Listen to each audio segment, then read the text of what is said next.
defensive, essentially, and put us into a point in our culture of firefighting in the United States that we had to try and keep the fires as small as possible. This grew into what we called the 10 a.m. rule, which means we had to have fires extinguished by 10 a.m. in the morning, because otherwise they would get big. So we started keeping fires as small as possible. And our belief around this was very simple. The smaller the fire, the lower the risk. But the problem is that long run piece. In the long run, that activity resulted in increased fuel loading. So keeping the fires small may have eased the risk for that day, but what it did was it transferred the risk down the road.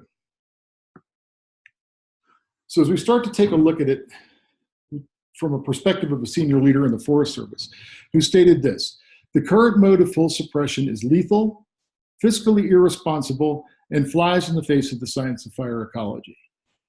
So I'd like to take a couple minutes to explore those. Let's take a look at lethality first. From 1994, when I joined the Forest Service, to essentially present, the wildland fire community experienced over 400 line-of-duty firefighter fatalities. And over this period of time, our accident rates weren't changing. Our process around our organizational response to accident investigation was called the Serious Accident Investigation Guide, and it simply called for us finding the cause of the accident, which usually came down to some individual's failure to follow rules, regulations, policies, and procedures. This left us feeling a little shallow. Kind of like to go through this very briefly, but this is just California fire, just this year, looking at the fatalities that we've had. And as we start to look at this list, it sadly is a long list. So I think the concept of lethality is fairly well proven, historically fairly well proven. Now, what are we going to do about this has to be our next question. But before we go there, let's talk about the Forest Service budget. So remember, we said fiscally irresponsible.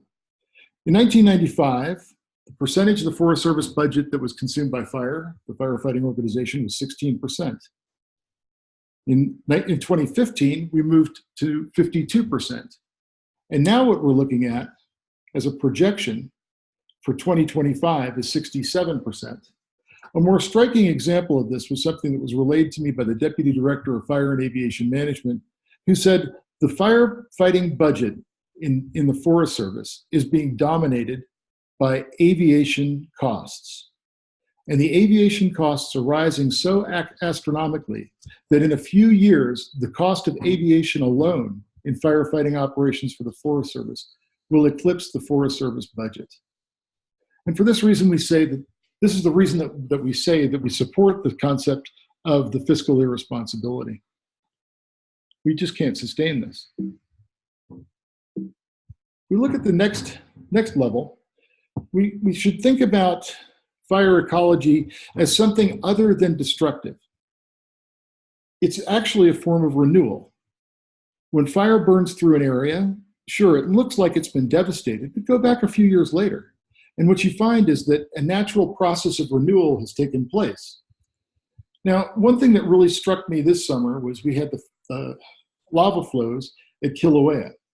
And the lava flows at Kilauea were definitely identified as an inexorable force. And we didn't throw firefighters in front of a lava flow to try and direct the lava flow. Instead, what we did was we basically got out of its way. Another example of that is the hurricanes, like the hurricane that's coming up on the east coast of the United States right now. What are we doing? Are we telling our firefighters to link arms and stop the hurricane? We're not. We're recognizing it as a force of nature, and we're saying the hurricane is going to do what it does, and we need to kind of get out of its way and then come back in and do what we need to restore the area to what we believe is normal. But remember, that is our belief. It's our belief in what is normal. So as we start to look at the science of fire ecology, what we find out is that most Western plant species are fire adapted. And what that means is that they require fire in their life cycle in order to begin their process of continued renewal. So the forest growth itself is dependent upon fire. And we've interrupted that flow, that natural course of fire in the western part of the United States. So back to Gifford. Gifford says the conservation is a foresighted utilization of preservation and or renewal of forests, waters, lands, minerals for the greatest good of the greatest number for the longest time. If we're going to start to think that way, this is something that we should apply to our overall process of risk management. So how can we think about risk in terms of the greatest good for the greatest number for the longest time? This came very, very clear to us as we started doing learning reviews in the Forest Service. And when we started doing learning reviews, what we realized is that we were asking questions in a way that was very interesting and provided us with some very useful tools. And there's no reason that we shouldn't continue to do that. But it was also missing some very, very significant social underpinnings in terms of the way we were approaching fire. Our view became so down and in that we were focused on minutia. And so we had to move the process up and out and start to take a look, instead of the direct cause of something, what were the influences? What were the things that were happening that allowed the actions and decisions that people took to make sense to them at the time? Because our underlying premise is that it had to make sense to them or they wouldn't have done it. Nobody wakes up in the morning with the intention of having an accident. So what did we do? Let's think about managing expectations. So in this sense of risk, what are the first responders responsible for? Are they responsible as wildland firefighters for structure protection? Well, in our doctrine and in our regulation, it says no, but often we're pressed into structure protection. In fact, one of the reasons that we justify expending resources on a fire is because there are structures that are threatened. So that's interesting. So what is the public responsible for? What are they responsible to do in preparation for a fire? And this is a question that doesn't really get asked very often. And then, is the cost of suppression worth the gamble? And when I say this, I think about the gamble short term. So is the cost of direct suppression worth putting a firefighter's life on the line? And then in the long term, is it worth putting the firefighter's life on the line to keep the fire small when we know that the fire has benefit? And how do we balance that? And where does that balance fall on the individual firefighter? And this is the big question that we have to start asking. So how this influences the firefighter? Once we've made the decision to use the firefighter on a firefighting mission, which we've committed that resource, what we find is that dedication of the firefighters comes to the surface. And we use this little quote from John Adams, and I should have John Adams cited here, but John says, people voluntarily take on more risk than they would if we ask them to perform specific tasks. And this concept of voluntarily taking on risk is a really important one for us to understand, because we don't have a tendency to hire people with low risk thresholds. So before you get all crazy on this one, this is a person in my house, in fact, my wife, standing on a ladder in a stairwell, painting a wall, with 1 foot on the top of the ladder and 1 foot on the top of the door. Now, before you say, oh, she's crazy, and OSHA would say that she's crazy, let's try and think about what her mission is. And what her mission is fundamentally is that she wants to get paint on the wall, but no paint on the ceiling. Now, she's tried a couple of different things. She tried the broomstick taped to the end of the paintbrush. She went out and got a roller with a long rod, but that didn't work because she couldn't get the detail done that she wanted to get done because she's a perfectionist. So her desire to do a really, really good job pressed her into a place where she had to innovate a solution. And this is what she came up with. And what I asked her was, did you feel unsafe in this activity? And her answer was categorically no. She felt completely safe in this activity. She said, if I didn't feel safe, I wouldn't have done it. Now, some of you will look at this and recognize that there are certain inherent dangers of standing on a ladder with 1 foot on the top of the ladder and 1 foot on the door in a stairwell. There's a potential here for injury to take place. But what she's done here is she's made an operational trade-off based on the feeling of being safe. And what I'm going to suggest to you is that this is a normal human characteristic. And this is the willingness to voluntarily take on risk in a picture. Let's talk about it, though, in the sense of a diagram. But first, let's look at who we hire. This was a smoke jumper's vehicle in a parking lot in I probably shouldn't say where, but Boise, Idaho. And on his bumper, it's written safety third, because that's the reality of the world that this smoke jumper lives in. And there's nothing wrong with that. We just have to understand that that's where they are. So if we take a look at what this is all about, we'll go back to Adams' 1995, his great book, Risk. And what we're going to talk about here is balancing behaviors. And what I'm going to suggest to you is a concept that you've probably heard, but I'm going to twist it a little bit. Diane Vaughan gives us normalization of deviance. And I'm going to suggest that we don't really normalize deviance as much as we normalize risk. And let me kind of bring you into this gently. So if we describe the four quadrants, let's describe the sense of reward first. We'll start in the upper right-hand corner with rewards. This is the sense of reward. Now, this could be a sense of reward around promotion. It could be a sense of reward around overtime. It could be a sense of reward around something even more altruistic. For example, imagine a firefighter arriving on scene of a vehicle crash, and in the back window of the vehicle is baby on board. Those firefighters are going to take more risk because their sense of reward is higher. So that's our reward idea. Let's take a look next at accidents. The accidents, we can look at this like severity. We could just simply say the severity of the incident is this. So if the potential is for the accident to result in high consequence, loss of life, our sense around that is going to be high severity. Let's balance that against perceived danger. The perceived danger, look at that as the likelihood. Now here's the problem. The longer a system appears to be safe, the lower the social values, the socially constructed values are around both perceived danger and accident. So in a sense, what happens is our sense of probability and severity becomes less as we are the longer we're exposed to a safe situation, or what we perceive to be a safe situation. If you think about this, when you first started driving, you followed every rule, regulation, policy, and procedure. And when you did that actually until you became comfortable with the situation. And that comfort with the situation is exactly what we're talking about here in terms of the value of perceived danger or probability and accident or severity. And it's a normal human condition to normalize the risks associated with daily activities. So these are the things that ground us, our sense of accident and our sense of perceived danger. These are the things that pull the balancing behavior down to a less risky operation.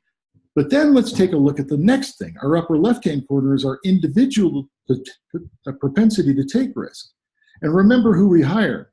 Maybe I should go back. This is who we hire. What's the individual propensity to take risk? So as we start to think about our individual propensity to take risk and our sense of reward, and those tend to increase, and our balancing behavior being pulled down or grounding us as probability and severity, those being normalized, what we find is that we have a natural drift in all organizations and all human endeavors to move toward a risk-taking endeavor. Does that make sense? Okay. Now, what did we learn as we started doing learning reviews? As we started doing learning reviews, we learned a lot about our systems. And what we recognized is that our systems can be broken down into three basic parts: simple, complicated, and complex, which I'm going to go into in a little bit. But we also recognize that they all happen at the same time, that complex systems are often made up of complicated and simple systems. Now, it doesn't go the other way. Simple systems aren't made up of complicated and complex systems. So let's go ahead and differentiate and talk about those just a little bit. We'll start with a quote from Lee Clark: "Things that never happened before happen all the time." This is an outgrowth of complex systems. Complex systems give us a degree of uncertainty, and we have to understand that that degree of uncertainty is manifest in a lack of full prediction of the system. So that's a really important thing for us to hold on to. As we move forward, let's look at simple.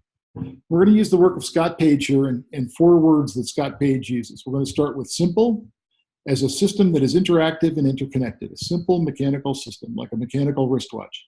If a part breaks, the system's broken until you can go in, find the broken part, replace it, and then restore the system to normal function. Interactive, interconnected parts. That's it. Don't overthink it.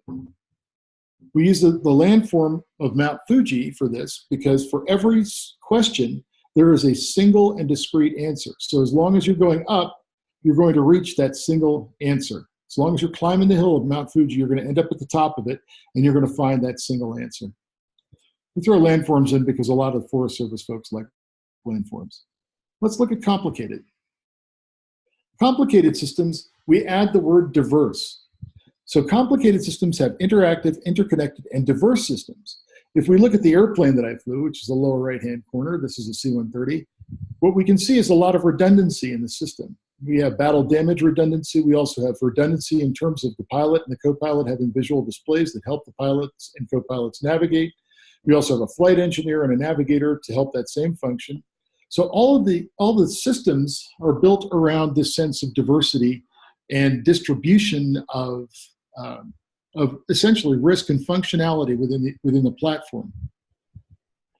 We use the landform of the Rocky Mountains for this because for every question, there could be several correct answers, not just one correct answer as in a simple system. So several correct answers, but it is a limited set. There's not an infinite number of correct answers.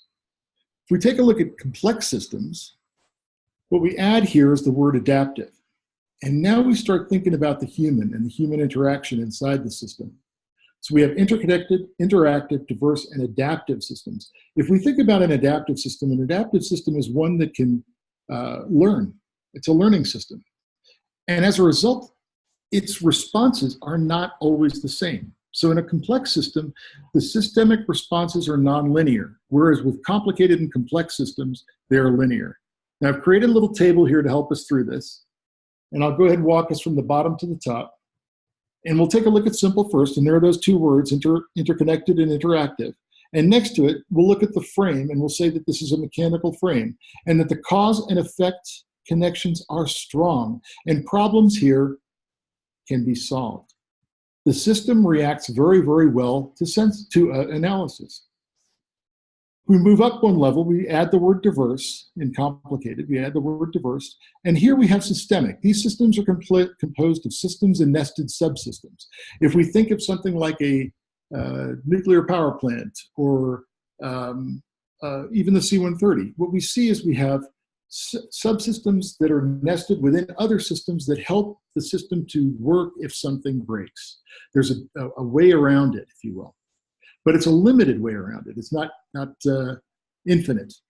We say that the pathways here are directional flow relationships, and this lends itself, again, really well to flow diagrams. And what we see here is that the cause and effect connections exist, but they're a little bit more diffused because for this cause, there are a number of different effects.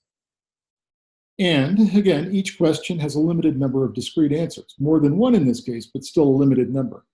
If we move up to complex above the blue line, what we have to add is that word adaptive. Now these systems, the frame we consider to be organic.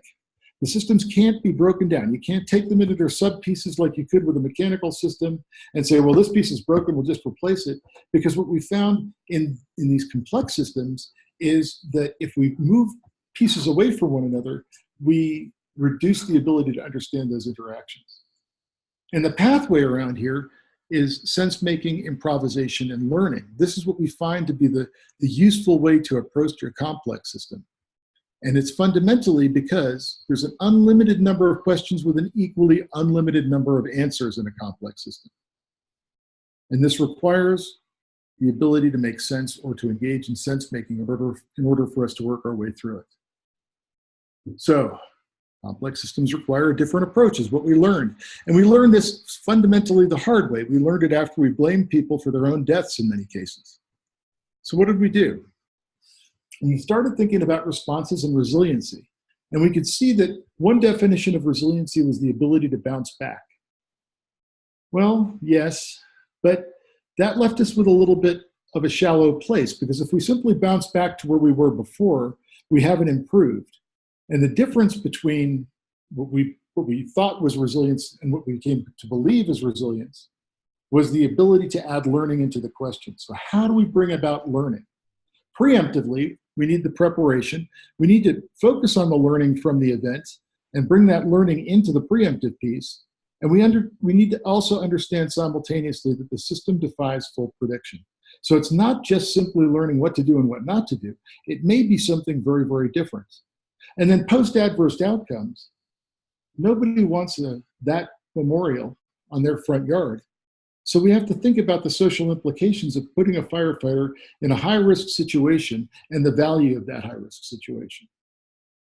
So all this becomes part of our responses and resiliency question. Let me give you an example of something that's going on right now. And this kind of couches it really nicely. Here we have Brock Long, who's the FEMA administrator, who's in charge of the hurricane that's coming to hit the coast of North Carolina right now. And this is a quote from him from CBS News yesterday. And he says, "We depend on our people being prepared, but we don't have a real culture of preparedness in this country." Now that's really important. That's really important to understand, because without that culture of preparedness, we can't really rely on our communities to be part of the solution. So a big part of firefighting, wildland firefighting in particular, has to center now on how can we bring our stakeholders in on the conversation, and how can we bring them in to become part of the solution, to become part of that preparedness and part of that response. Much of what we learned came out of our responses to fatality since 2007. We started on this journey. Actually, Carlene, you're going to like this. Naj Mishkati and I worked on Norcross and Panther together. So Naj was instrumental in putting this canoe in the water. And what we found is a lot of different things. And I'm going to try and share a lot. I've already shared a lot, but I'm going to try and share a few more. But what we found is that if we're in a situation where we're dealing with a complex situation and we move into routine, very frequently being in routine can result in higher degrees of risk exposure. And that's been exemplified in absolutely every one of these incidents, all of which were done as learning reviews. So, common accident analytics. This is where we used to be. And a lot of organizations still are. And we're told to find unsafe conditions, unsafe acts, and unsafe practices. Well, here's an example of what that looks like in the 2005 edition of the Accident Investigation Guide. The causes of most accidents are incidents as the result of failures to observe established policies, procedures, and controls. So the organizational response to that is pretty simple. Follow the rules. All you have to do is follow the rules and you'll be safe.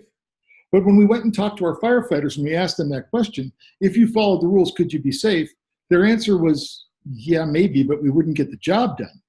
So what we recognized immediately is that there's a goal conflict that's taken place, and we've got to start to understand the dynamics that surround that goal conflict.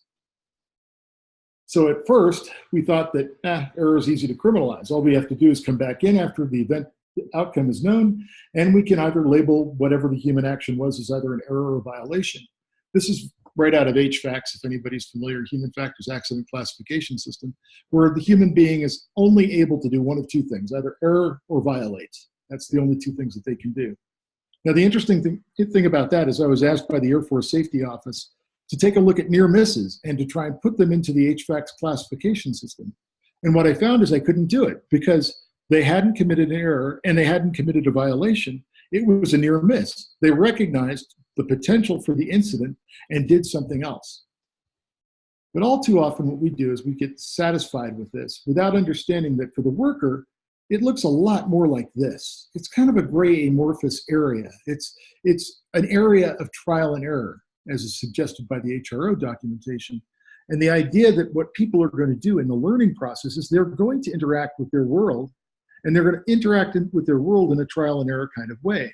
Well, that's kind of like an experiment, right? So instead of building more capacity for decision making, perhaps what we should be looking at is building a better language around what it is that we're actually doing, in that we're not just out there making decisions, we're out there experimenting with a complex world. And this interaction with that world might work, but if we position ourselves to see if it works, then we're in that trial and error space. But if we're in a decision-making mode and we've made a decision, we're going to try and force the outcome to fit our model of that decision. And that's been a fairly consistent problem within the organization. Here's an example of it. 30-mile fire boss sentenced. L. Reese Daniels, 30 Mile Fire, 2001. The first time the concept of the serious accident investigation was used, and it was used violently against our people. The accident investigation itself left little doubt that L. Reese Daniels had made a significant mistake. The reality of the situation is quite a bit different. Should we send somebody to jail for trying to do his job? And at what point was it a mistake? Where did the mistake take place? Was it in the initial commitment of resources, the continued commitment of resources? Was it after they decided to take a break and not engage anymore in the fire, and they decided to re-engage then when they got new resources? All of those things are normal conditions in firefighting. How can we say that those normal conditions in firefighting, in this case, were an error, but in other cases, were not an error? Well, the only way that we can tell that is based on the success of the event itself.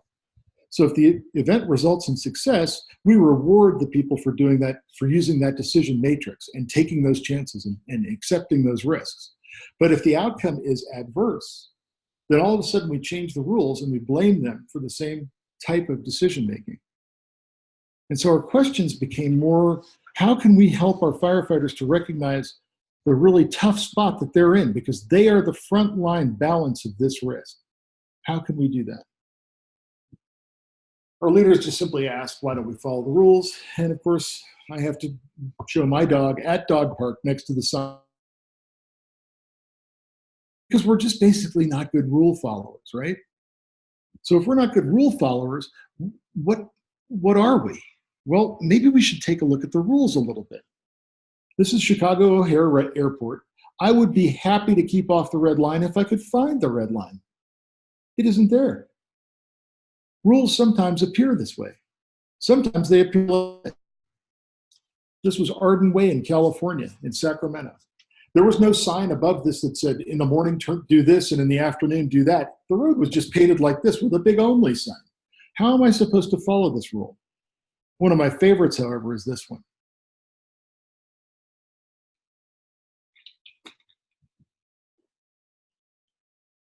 And this, sadly, after a fatality in the Forest Service, was often what we did, was we tried to assess some sort of a fine or penalty against the firefighter and blamed them often for their own death. And one classic example of this is a very good friend of mine who was flying an airplane out of Reno Stead when one of the jet engines on his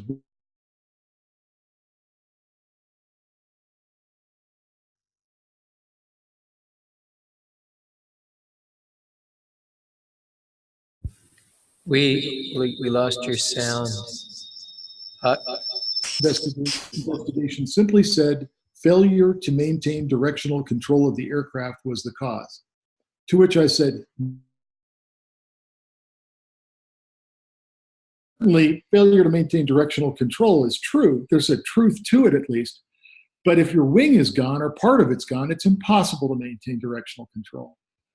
So what is the learning that can come out of that kind of a judgment or that kind of a classification? These are the problems that we were wrestling with. And of course, we were faced with the idea of accountability.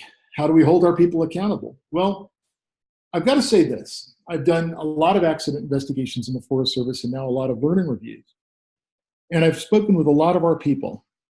And without qualification, I can say this. We cannot hold them more accountable than they hold themselves. So if that's the case, maybe there's some other form of accountability we should be considering. And maybe that other form of accountability that we should be considering is how we can organizationally, after an event, become accountable to learn from that event. That's, in fact, the language that the Chief of the Forest Service used when he introduced the Learning Review in 2013. He said, we are now going to be accountable to learn, as an organization, everything that we can from every event. And that changed the complexion of not only the process, but the way we receive the process. What's this based on? It's the work of the two Dreyfus brothers there from Berkeley. Carlene, do you know the Dreyfus brothers? Yeah, I thought you might. So this is kind of a reduction of their work on the idea of the expectations of the novice, which is on the left-hand side, as compared to the expectations we have on the expert. So we expect our novices to have knowledge of prescriptive policy. That's what we expect them to do. And believe me, I know this because back when I was first starting aviation and learning how to fly for the Coast Guard at Navy Flight School, our job was to learn the rules, regulations, policies, and procedures. There's no question about it. Our job was to learn that. But when we moved forward, as our expertise increased, what we had to learn was how to apply those rules to situation and adapt the rules as needed. So it wasn't simple rote rule following once we moved to a level of expertise. The expectation of the novice is to comply with instruction. Do what you're told, just do what you're told. We want to be able to predict what our novices are going to do. That's an important thing. So the complying with instructions is tied to the novice. But improvisation is tied to the expert, and we actually ask our experts to improvise. Again, back to the novice. We want them to know basic rules, regulations, policies, and procedures. But what we expect of our experts is to use complex adaptive problem solving or critical thinking skills to achieve results. Now, this is really important. I mean, I'm a pilot. I know rules are important. Rules are very important. We followed them until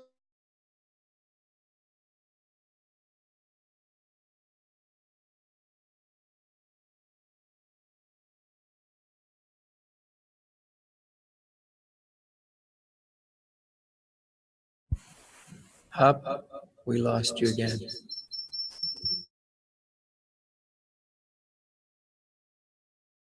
expert in the back of the airplane is for. That's what that person says. Now we're going to get into that adaptive problem solving, and we're going to realize that a gear problem is a fuel problem. And that's where the learning takes place, is it moves from just what to do and what not to do into this critical thinking space. So do we want firefighters that simply follow the rules, or do we want firefighters who are critical thinkers? This became our big quandary. And then, of course, the plan. The plan is really important, right? I mean, know and follow the plan. That's all the novice has, is the plan. But what we expect our experts to do is to use their intuition to know when to depart from the plan. And this is really exemplified by a brilliant Prussian general by the name of von Moltke, who watched his father lose to Napoleon because his troops were so rigid that all they could do was follow the plan. And so as he watched his father's troops fall, what he realized is that planning is everything, and this is his quote, but no plan survives first contact with the enemy. And that's the first recognition that we've got in military journals that recognizes the system of complexity, because that's a great encapsulation of complexity. So back to novices, the basic goal is to control the actions and limit decisions. But with our experts, we're trying to facilitate empowerment. So here's the problem. What we were doing as an organization was we were holding all of these balls up in the air around all of our expectations. And when we had an accident, we were holding our experts to the expectation of the novice. It was insulting, and it was inaccurate, and it was harmful to the culture of the organization. This is a little bit different from Herbert Stewart Dreyfuss, again, a reduction of the section of the book that they wrote. All I'm going to do is read the top one and the bottom one for you. And you can do this, obviously, on your own. I don't need to, but let me see if I can. I've got a block on my screen here, sadly. There we go. So with a novice, it's rigid adherence to rules or plans, little situational perception, no or limited discretionary judgment. But for the expert, and let's contrast that against the expert no longer relies on rules, guidelines, or maxims, has an intuitive grasp of situations, and the analytic approach is only used in novel situations. Now, this last line becomes critical for us to understand, because what we recognize now is that it's that recognition of when the situation is novel that is critical, that'll move people from routine into that sense-making, learning, and improvisation role, into that exploration area, into that experimentation area, and even into trial and error. So that's what we learned, and that's a critical part of what became important to us. And for some reason, I have a circling wheel. Can you guys still hear me okay? We can hear you. Super. For some reason, I can't advance the slide here. I don't know what's going on. Hang on a second, I'm going to try new share.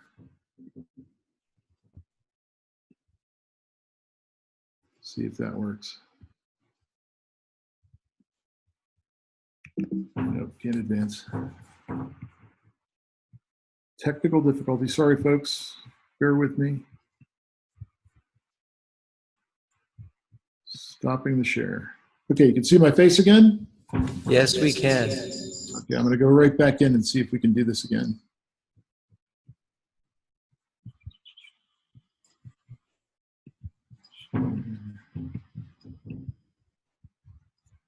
Okay, let's see. We see your slides. Now we're going. And I think I can advance them again. Never had that happen before. Okay, so let's now take a look at what the new normal looks like.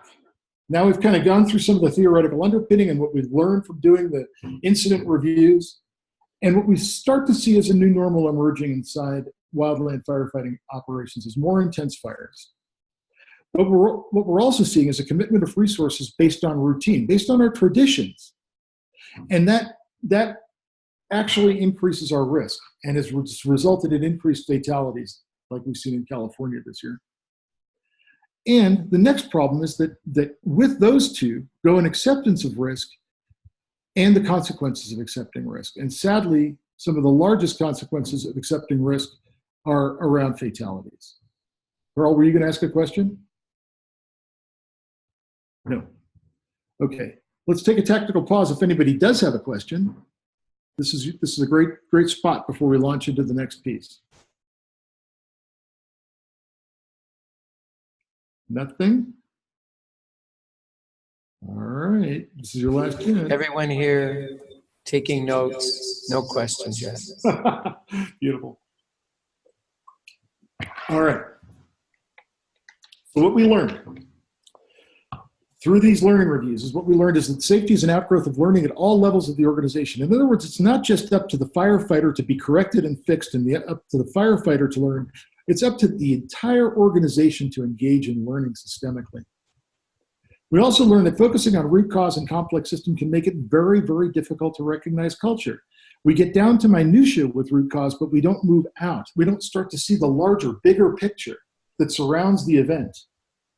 So what is the greatest risk? The greatest risk in certain fires might just simply be the exposure of personnel to the fire itself. And so what we might start asking, as we did in aviation, we started asking in Forest Service aviation, is this flight necessary?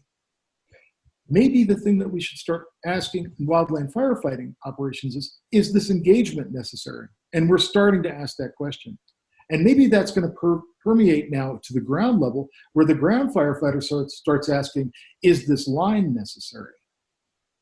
And maybe our metrics will change. Instead of the amount of line that was punched in a certain day, which means how much line a crew actually scratched on the ground, as opposed to saying how much line they did, maybe our question might change to something like, how much of that line held?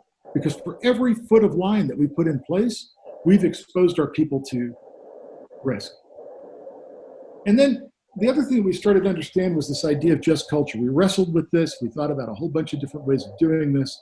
We looked at what Reason had to say about just culture, what Decker had to say about just culture.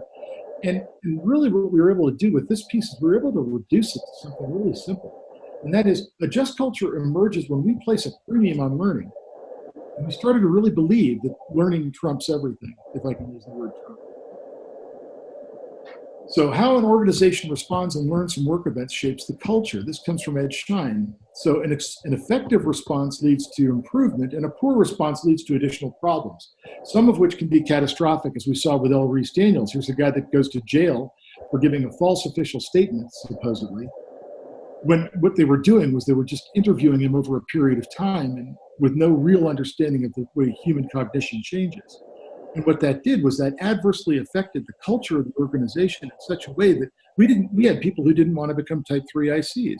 We also had people who didn't want to give information willingly and were afraid of the accident investigation system. That's not good, because one of the main things that we began to understand is that the currency of safety is information. And if we cut off our conduit of information, if we stop that flow of information, if we do something to impede it, then the currency that we need to propel safety forward, to create more safety inside the system, is adversely affected. So we also recognize that learning became a sense-making process. It's not simply learning what to do and what not to do, but instead we are trying to learn how we can become better learners at an organizational level, leadership level, at a field leadership level, and even at the basic firefighter level. How do we create a thinking firefighter instead of just a doing firefighter? And a lot of this has to do with the metrics that we still have inside the system that we consider to some degree to be perverse incentives. Our learning review was based on these principles. Do no further harm to the system or the people within the system. And the big focus on this was the people within the system. We also said that our employees are well-intentioned and work in a complex system that requires sense-making, learning, and improvisation. We also said this: we have a sense of enhanced accountability. In other words, accountability is not something that just happens after the bad thing happens. We say that prior to incidents, leaders and managers are responsible for knowing how their organization functions and dealing with accountability up front. But after the incident, prevention is based on learning, and the organization becomes accountable to learn all that it can from the event. Accidents and incidents can be a byproduct of uncertainty inherent in complex systems. In other words, what Holnagel would call normal systems variability coupled with normal human variability, those two things operating by themselves can result in accidents. And learning review principles, this is the last one. Conditions shape decisions and actions. Revealing these conditions will aid the agency personnel to learn how to react and how to manage conditions. Instead of trying to change behavior, what we should be doing is understanding that behavior is driven by these external conditions. And if we go back to Jim Reason said, to err or not to err is not a choice. And we will never change the human condition, but we can change the conditions under which humans work. But up until now, we didn't have a process that focused on identifying those conditions. So this is what we decided, was that the ideas that the conditions that influence decisions and actions should become a focus of what we do in a learning review. Understanding and mapping those conditions should be super, super important to us. And included in that are training and experience, physical and mental health, as internal influences. External influences would include culture, social pressures, and environmental conditions. And what we did was we started to understand that these conditions really drive decisions and actions because it's not simply a choice. Here's kind of a silly cartoon that goes along with this from the New Yorker. I'm neither a good cop nor a bad cop, Jerome. Like yourself, I'm in a complex amalgam of positive and negative personality traits that emerge or not, depending on circumstances. So even the comedians from the New Yorker see the value and understanding what these circumstances or conditions are. How did this manifest? Well, we started to map the conditions, and this is an example of one of those maps. Now, it looks kind of overwhelming. This one involves the transportation of a laptop containing personally identifiable information. Now, the individual who was being investigated here was nearly fired until we got involved. And he was nearly fired because he transported his laptop home and he was considered to be a bad employee, a bad apple. But as we started to look at it, what we found out is that he was one deep in his position, and his position was responsible for approving the people who would be allowed to approve pay inside the Forest Service. Pretty important position. People are not going to get paid if this guy doesn't do his job, and he's one deep. And he's going in for knee surgery, so he's going to have his knee operated on, and he's willing to bring his laptop home with personally identifiable information on it, in fact, all the records of the Forest Service, so that he can continue to do his job from home as he's convalescing. Most people would say that that's not a bad employee, that's a pretty dedicated employee. So what were we faced with? Well, we were faced with a regulation in black and white, a rule that said Forest Service employees will not transport their laptops home or leave them unattended at any time. Okay, well, that's kind of impossible, and what's the purpose of having a laptop if you don't transport it home? So the next thing that we asked was, is there another regulation out there that conflicts with that regulation? And what we found immediately when we visited this person's work site was in the elevator at that work site, there was a sign on the wall that told him exactly how to transport a laptop home with personally identifiable information. And it said, keep it in a place that's out of sight. If you have a pickup truck, put it behind the seat of your pickup truck with something over it. And don't have your identification card, which is what activates the computer, with the computer. Separate those two things. And that's exactly what he did. and have an encrypted hard drive, which he also did. So he met all the criteria for transporting the laptop, and he didn't get fired because we pointed out that this was a normal system process with a very dedicated employee and conflicting rules. So what did we do? We started moving out in levels of abstraction. We recognized two problems right away. One, this guy was one deep, so he couldn't take a vacation, he couldn't leave the job, he couldn't go off on sick leave without doing something to make sure that his job got done, and he's the only guy that could do it. So there's a problem. The other thing that we recognized was that there was no way for him to access the data on the mainframe of the computer remotely. So he had to download the data to the laptop in order to continue to do his job. So what we found systemically was we could do two things. We could get him some help, which is a really good idea. And the second thing we could do is create a remote station at the office that he could access off-site securely so that he could access the data that he needed to continue to do his job. Those were two issues. But the only way that we got the agency to move off of prosecuting the individual was to get them to think of things differently. And this is how we did it. This is the core of that, the center part of that diagram. And what you can see here is we recognize the idea of tactical pressures. What were the tactical pressures that were on him? What kinds of things did he have as memory items that he had to have memorized? What were his assumptions about the way that the system operated? What was his sense of customer service? What was his training and experience? What kind of organizational pressures existed? What were his emotions? And what was the cultural emphasis on? Was it on efficiency? And finally, signal detection. Was he getting signals and missing them? Were there signals inside the system that other people could have picked up on? What did this look like to him? So our view of this became less centric on the individual and more centric on the system, and we moved to a systems view. This is what's new in the learning review. We have a complex narrative now, which means that very basically what that means is that we don't simply take one story and permeate one story throughout the entire event. If we've got conflicting opinions about what occurred, we include the conflicting opinions in the report. That's what makes it a complex narrative. But the other thing that we do here is kind of interesting, is we don't believe that the individual's recollection right after the event is somehow greater clarity than his recollection after he or she has made sense of it. So we actually allow them to go back in and change their part of the narrative, the part that applies to them, to adjust to their memory before we go to print. So we give them their narrative back and say, did we get it right? And they're allowed to come back and say, well, no, I kind of remember it like this. And I kind of feel this way about that. And they're allowed to do that. Now, they don't change factual accounts. They don't change the factual aspects of the report, only their perception of what occurred. What we find that's important about that is understanding that there's a difference in perception helps us to understand if we need to focus on, do we have a mechanism in the system to allow the difference in perceptions to be recognized at the time that the work is taking place and dealt with? Do we have that sense of communication as we do in aviation through crew resource management? Do we have that ability, or do we have different perceptions that exist in a vacuum from one another that aren't ever shared across any kind of boundaries? And what we found in many of the accidents is we had different perceptions that just simply weren't shared. We do the network of influences map, which is what you just saw.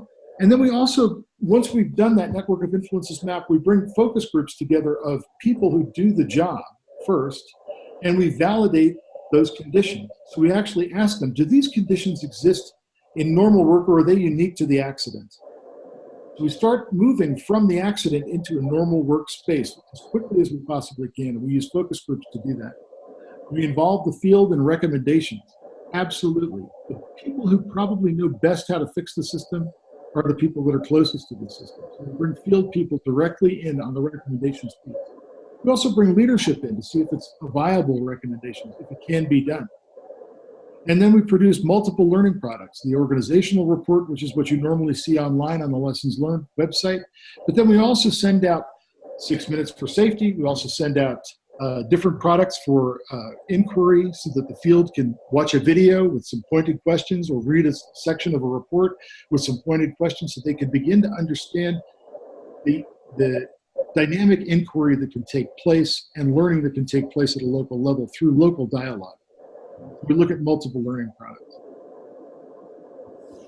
What The next piece is, what can leadership change? What can they change short term? What can't be changed? What wouldn't make any difference? And what could they change short term that would make a difference? We literally take that long list of conditions and we reduce it into these categories. Long-term changes, which are usually cultural. Short-term changes, the things that we can change right now that would make a difference. What's outside our control? What's the regulator got hold of? What's their business that we can't change at all?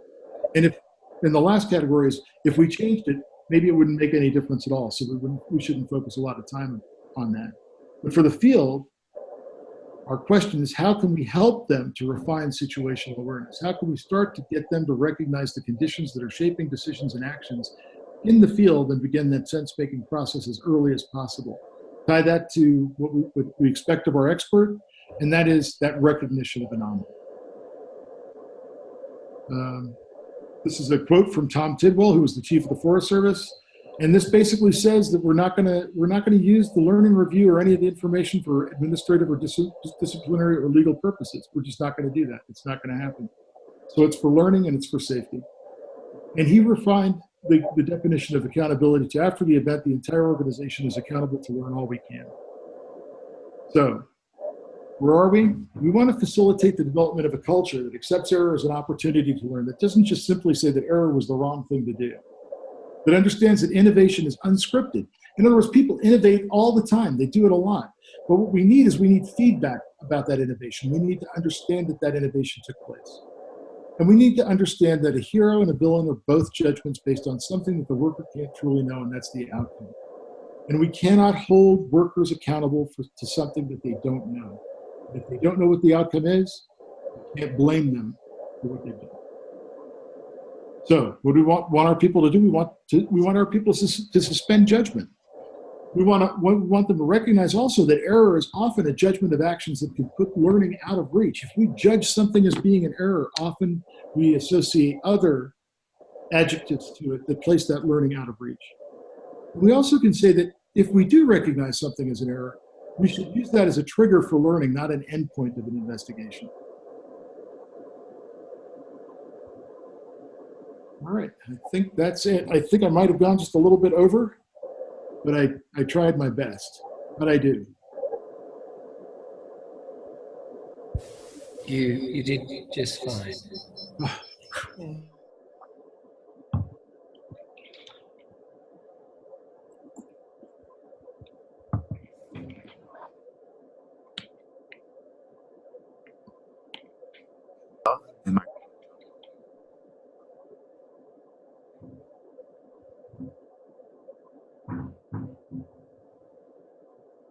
Hear us? I can hear you now. Oh. Yep, gotcha. Okay. I don't know where the microphone is. Yeah, the microphone is.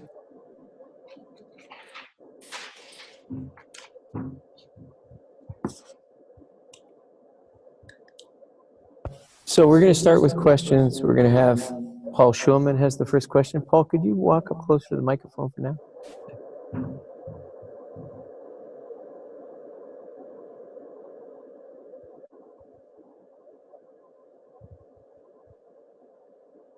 I can see you, Paul, but I can't hear you. Hear me? Now I got you. Okay, I was particularly interested in your effort to differentiate the expert from the novice, and you also offered a set of different roles for each. I guess my question is, how does a novice know that they're now an expert? Or how does an expert know that he or she is not a novice? Nice, great question. So in organizations with normative standards like aviation, it's a little bit easier to see levels of expertise. In fact, often rank is an underpinning of expertise, not just the rank that you carry on your shoulder in aviation, for example, but the position that you have inside the aircraft. So the aircraft commander or captain, that person has a designation for certain responsibilities.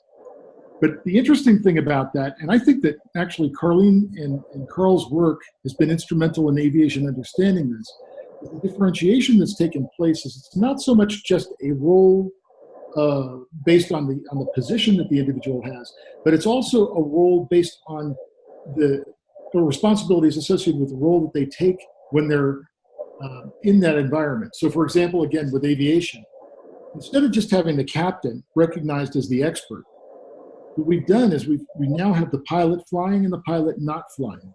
So the not flying pilot has certain expertise roles that are assigned to them. Now they've got obviously qualifications getting to this point to begin with. They're journeymen. They're not novices in the professional aviation situation. So they've been through some stuff, right? Well, one would think. Now let's take a look at Air France 447, where we have two very, very junior co-pilots. 250 hours was the most that either one of them had. The captain, who's responsible for the flight, is in the back getting crew rest because that's what he has to do, and he's there for what the organization, what aviation considers the most dangerous phases of flight. Now I'm going on a little bit, but bear with me, Paul. So the captain now, who's ostensibly the person with the greatest amount of expertise, the expert, has moved to the back of the aircraft. Well, what does that leave the two pilots who are now in the front of the aircraft with? One of them has to be the expert. One of them has to be the person operating the controls. That's not necessarily the same person. So I guess what I'm trying to say here is that expertise moves with the roles and responsibilities that an individual has. It's also developed with an extended period of time. Now, of course, these guys run into an anomaly. They see something that doesn't make any sense to them because they're told that this airplane, this Airbus, cannot stall because the computer will prevent that from happening. What's not understood is the dynamic that's taking place inside the cockpit of that airplane until it's too late. The pilot finally comes forward when he recognizes that the plane is doing things that it shouldn't be doing because he feels it. And that's expertise. He comes up to the front of the aircraft, and at that point, he recognizes what's going on. Now, how do we determine which one of those people is an expert? Well, each one of them has levels of expertise. And I guess the question that we have to ask ourselves is this. The label of expert can actually put us into a position of greater vulnerability. So what we would rather say than like quantifying expertise, what we'd rather say is, how are we developing expertise inside the organization? How are we developing those young pilots to the point where they can sense what's going on? Because that's a level of expertise, is the ability to